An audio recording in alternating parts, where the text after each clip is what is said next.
បាទសួស្តីបងប្អូនទាំងអស់គ្នានៅក្នុងវីដេអូនេះគឺខ្ញុំគ្រាន់តែចង់ចែករំលែកនៅចំណេះដឹងទូចមួយនៅក្នុង Google Hard Drive បាទជាទូទៅនៅពេលដែលយើងដើរលេងជាក្រុមយើងតែតែមាននរណាម្នាក់ជាអ្នកថតឲ្យមិត្តភ័ក្តិរបស់យើងនៅពេលដែលយើងដើរលេងណាបាទហើយនៅពេលយើងដើរលេងបានបញ្ចប់ពួកគេតែងតែតម្រូវឲ្យយើងផ្ញើរូបឲ្យគេផងអញ្ចឹងណាបាទអញ្ចឹងនៅពេលយើងផ្ញើរូបតាម Telegram ឬក៏ Facebook វាមានភាពលំបាកបន្តិចប៉ុន្តែបើតាម Facebook វិញ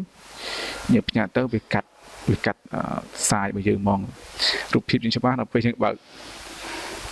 មើលនៅពេលយើងផ្ញើឲ្យគឺវាព្រាលទៅវិញវា Telegram វិញវាផ្ញើច្បាស់មែនក៏ប៉ុន្តែវាបានរូបភាពចំនួនតិចបើយើងផ្ញើច្រើនវាខាត់ម៉ោងមែនតើគឺវាដើរយឺតអញ្ចឹងទៅយើងជ្រើសរើស Google Hard Drive វាជាជម្រើសល្អជាងគេអញ្ចឹងយើងគ្រាន់តែចូលទៅកាន់ drive.com មក drive.google.com មកបាទយើងធ្វើការคลิกនៅវាមកយើង download ផ្ទាំងមួយបែបនេះបាទនេះជាអ្វីខ្ញុំបាន storage លើវាហើយវា free ទេបងប្អូនដល់ពេលដែលបងប្អូនធ្វើការបង្កើត Gmail មួយបង្កើត email មួយនៅលើ gmail.com គឺវា free ទំហំ 15GB ឲ្យយើងប្រើប្រាស់នៅលើ drive តែម្ដងបាទបងប្អូនមើលលេងនេះបាទអញ្ចឹងខ្ញុំចង់ដាក់រូបភាពមួយចំនួននៅលើឈ្មោះខ្ញុំតែម្ដងបាទនៅពេលនេះខ្ញុំគ្រាន់តែបង្កើតនៅ folder មួយដែលគ្រាន់តែចុចលើពាក្យ My Drive នេះហើយជ្រើសរើសពាក្យ new folder មកបាទយើងដាក់ឈ្មោះ folder ដូចដែលយើង create នៅលើ desktop របស់យើងអញ្ចឹងណាបាទ sharing image បាទអញ្ចឹងមកក៏បានអូខេនៅពេលនេះយើងបាន folder មួយយើងគ្រាន់តែ double click លើវា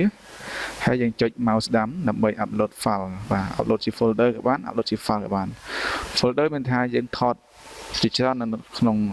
memory ហ្នឹងយើងអាចទាញវាមកទាំងអស់ក៏បានឬក៏មួយទៀតយើងអាច upload ជា file នេះគឺយើង select មួយណាដែលយើងចង់ upload ចូលបាទយើង select file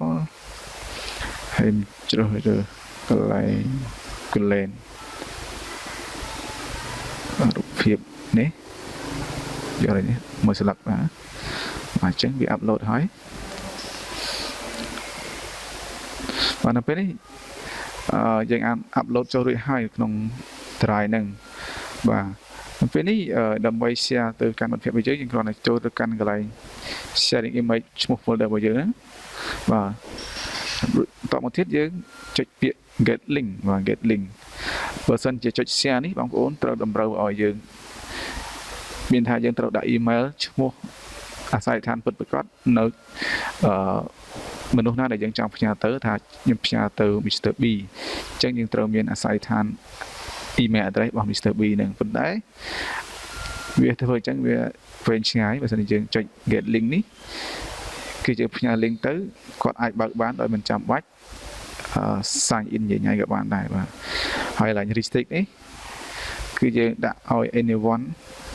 with this link មានថាអ្នកណាក៏អាចបើកបានដែរឲ្យយើងផ្ញើ link ហ្នឹងទៅគេផ្ញើតាម Messenger អីគេបើកទៅគេចូលទៅ Drive ដើម្បី view image ហ្នឹងតែម្ដងចុច anyone with the link ទៅបាទតទៅទៀតយើង copy link ហ្នឹងហើយចុច done បាទពេលនេះយើងផ្ញើទៅកាន់ Facebook ក៏បានដែរផ្ញើទៅកាន់មិត្តភ័ក្តិយើងក្នុង Facebook អញ្ចឹងទោះបីគាត់ view ក្នុង Facebook ក៏ Drive ហ្នឹង image ហ្នឹងគឺនៅរក្សាទំហំដើមដដែលអត់មានបាត់ណាទេបាទផ្ញើទៅកាន់ឆោលហៀងបាទហើយអ្នកថា Hi bro this is testing Drive this is testing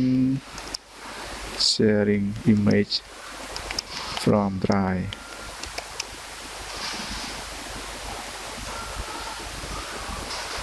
now record screen ទៀតឲ្យដឹងផង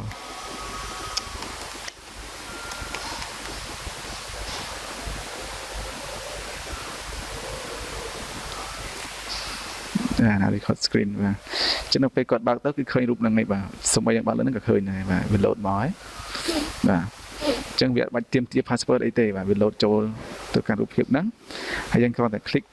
មកស្ដាមហើយយកពាក្យ download ទៅគឺរូបភាពហ្នឹងគឺបានទំហំដើមចេញពីកាមេរ៉ាតែម្ដងបាទធំច្បាស់តែម្ដងបាទអញ្ចឹងបងប្អូនបើសិនជាវីដេអូនេះមានអត្ថប្រយោជន៍ចំពោះបងប្អូនហើយបងប្អូនចង់ឲ្យខ្ញុំ